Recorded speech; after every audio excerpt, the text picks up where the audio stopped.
Ai jaha. Ai minä vai? Aikoinaan mä olin portsarina Elinan klubilla ja mä joudun yhden asiakkaan kanssa tappeluun, mutta en pelkästään omasta syystäni. Älä viitti.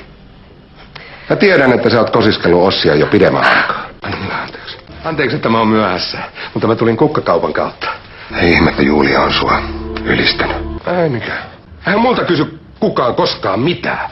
Eihän se multa oo pois, jos sä kerran autat Juliaa. Eikö tunnukin hyvältä, kun ei tarvitse enää salata mitään? Eikä sen tarvinnutkaan. Eli suomeksi sanottuna sä et vieläkään luota muu. En tietenkään tehnyt. Mä kadun sitä syvästi, eikä se toistu enää ikinä. Ensin sä meet töihin Ossille. Ja sitten juonit Maaretin kanssa. Mistä te oikein juorusitte mun selän takana, hä? Epäilemättä. Että on lyönyt omaa vaimoa ja jopa lapsiaankin. Ettei vaan kävisi ahneelle ohrasesti. Firmaa, jota ei vielä edes ole. Hei tyttö, eikö sulla ole mitään töitä tehtävänä? Hyvä! No, hyvältähän se kuulostaa. Intiimissä konttorissa vähän puuhastellaan. Itse asiassa sä oot kyllä aika hupsu. Ja hei! Kysy multa ensiksi, ennen kuin seuraavan kerran meet kuuluttamaan meidän asioita koko maailmaan. Ja just siksi mä en tee enää ikinä mitään väärin. Ja keskiviikkona sä olit laittanut mut yksin aamuun. Ja loistava sellainen. Ei muuta kuin kauppakirjan teko.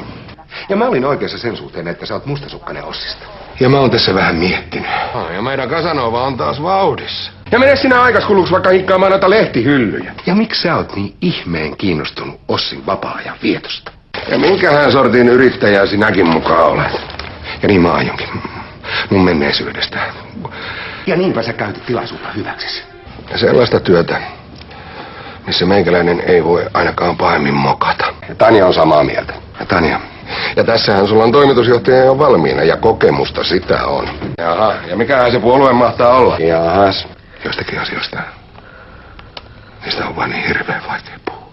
Joka auttaisi Fenton vierasta tyttöä löytämään oikeat vanhempansa. Jonkinlaisia hirviöitä ne kuitenkin on. Jos sä olisit itse kertonut mulle susta ja Ossista, niin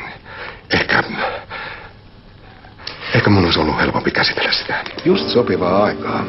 Kas tässä. Näin, ole hyvä. Kato nyt. Asiakkaatkin lähtee täältä pois, kun sä riehut noin. Katos, mitäs kirjailija? Vai pitäisikö totuudenmukaisesti sanoa, että juorupalstan pitäjä? Kiitos, kun pääsit tulemaan. Koita asettua mun asemaan. Kun sä halusit ihan tahallas ärsyttää mua. Mä kuulin, että sä oot pettänyt mua. Kunnes meikäläinen sitten vähän mokas. Kyllä käy. Kyllä on. Kyllä sun kannattaisi ottaa meikäläinen mukaan siihen Snow-tiimiin. Kyllä taas pistettiin maanmatonen omaan kolonsa ja tiukasti. Kyllähän me nyt yhdessä pystytään pyörittämään molempia yrityksiä. Kyllähän mulla leikkaa omassakin opissa. Kyllähän noita tulijoita riittää. Kyllähän sä näet nyt, että mä oon pahoillani. Mä taisin suuttua ihan turhasta. Luusari mä oon jo sillä selvä. Mä arvasin sen. Sä oot pettänyt mua ton häntä Heikin kanssa. Mä en ikinä kävis Tanjaan kiinni. Mä en muistanutkaan, miten ison osan kaikesta lohkaisee jotkut vakuutus- ja työeläke.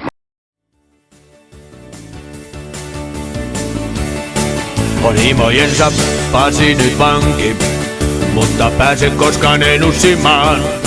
Ja keuli mulkku kuin Honda manki, mutta naista ei saa hän satulaan. Ja kyrpä seisoo kuin rautakanki, nousee pystyyn aina vain uudestaan. Ei siinä auta ees kylmä hanki, vaik se tyrkkäisi lumen valkeaan. Pasi vaan vempoo, vittu lehdessä vain leviää. Pasi vaan vempoo, pillu oikea haaveksi jää. Pasi vaan vempoo, väli jälleen ilmalle nähtää. Pasi vaan vempoo, taitaa tulla penis kyynärpää.